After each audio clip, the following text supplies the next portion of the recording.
नमस्कार दोस्तों, संस्कृत विश्वकोश में आपका स्वागत है। पाणिनीय शिक्षा की इस कड़ी में आज हम पढ़ेंगे श्लोक नंबर 6। दोस्तों, अभी तक हम पढ़ चुके हैं कि संस्कृत भाषा में 63 या 64 वर्ण माने जाते हैं।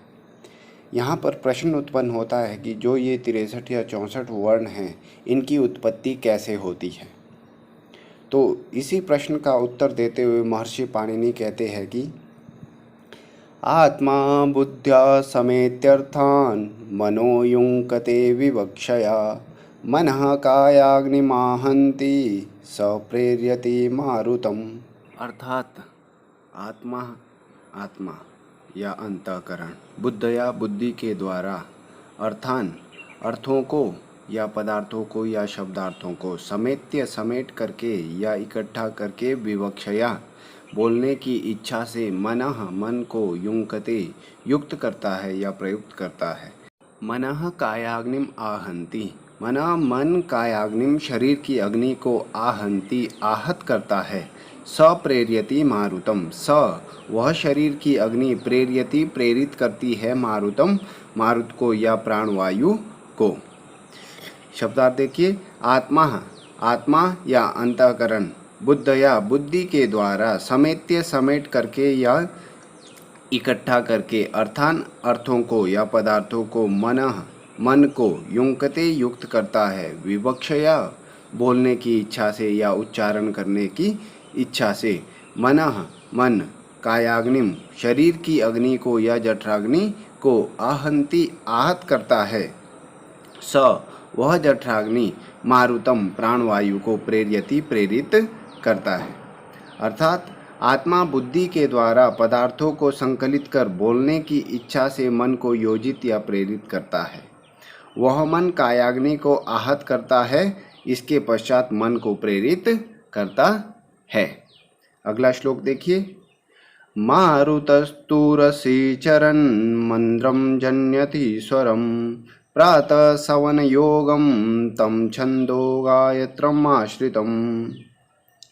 मारुतः उरसी चरण, मारुतः वह प्राणवायु, उरसी उर स्थान से, चरण चलता हुआ या संचार करता हुआ, मंद्रम मंद्र यानी सामान्य, जनयति उत्पन्न करता है स्वरम स्वर को।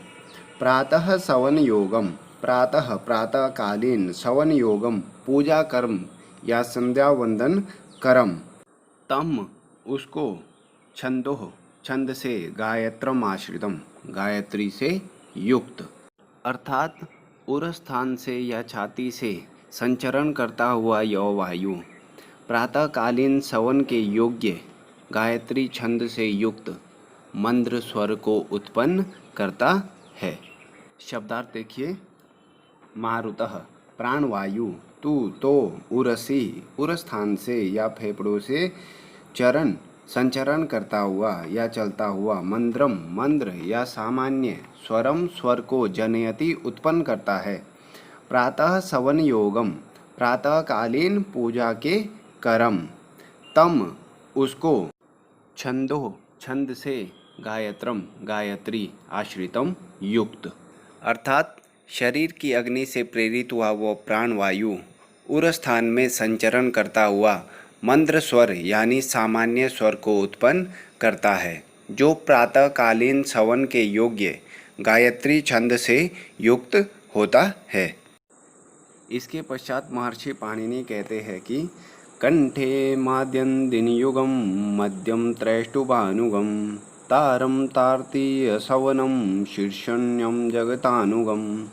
अर्थात कंठे कंठ में, माद्यन्दिन युगम अर्थात मध्य दिन में किए जाने वाले सवन के योग्य, मध्यमम मध्यम अर्थात ना मंद्र तथा ना तार, त्रैष्टुभानुगम त्रिष्टुप छंद में अनुगमित या रचित, तारम अर्थात तार स्वर या उच्च स्वर, तारतीय सवनम तारतीय सवन तृतीय सवन को कहा जाता है, जो संध्याकालीन पूजा के समय किया जाता है। तारतीय सवनम संध्याकालीन पूजा के कर्म के योग्य। शीर्षण्यम शिरा प्रदेश से या शिरा प्रदेश से संचारित वायु जागतानुगम, जगती छंद में रचित या अनुगमित। अर्थात कंठ प्रदेश में संचरण करता हुआ यह वायु त्रिष्टुप छंद से रचित मंत्रों से युक्त मध्य दिन में किए जाने वाले सवन के योग्य मध्यम स्वर को उत्पन्न करता है, और शिर प्रदेश में संचरण करता हुआ यह प्राणवायु सायंकालीन सवन के योग्य जगती छंद में रचित मंत्रों से युक्त तार यानी उच्च स्वर को उत्पन्न करता है।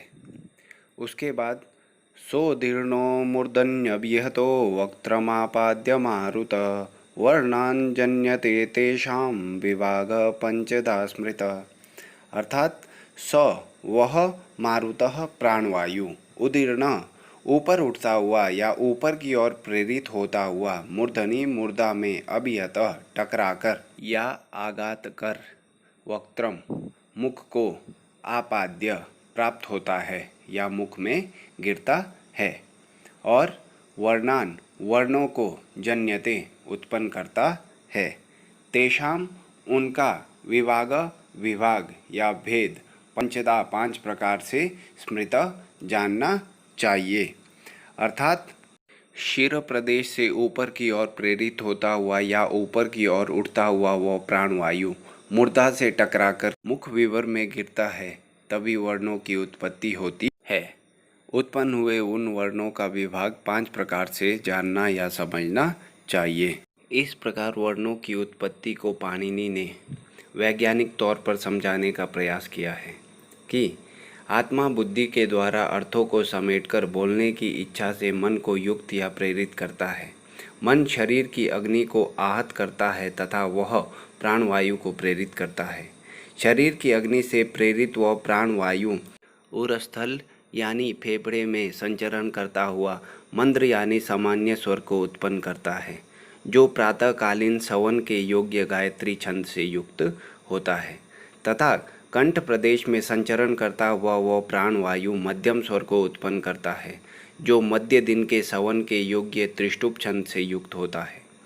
इसके पश्चात शिर स्थान में संचरण करता हुआ वह प्राणवायु तार स्वर को उत्पन्न करता है, जो सायंकालीन सवन के योग्य जगती छंद से युक्त होता है। शिर प्रदेश से ऊपर की ओर उठता हुआ या प्रेरित होता हुआ वह प्राणवायु जब मूर्धा से टकराकर मुख विवर में गिरता है, तभी वर्णों की उत्पत्ति होती है। इस प्रकार पाणिनि ने वर्णोत्पत्ति की प्रक्रिया को सामान्य रूप से समझाने का प्रयास किया है। धन्यवाद दोस्तों, आज के लिए इतना ही। फिर मिलेंगे नई चर्चा के साथ।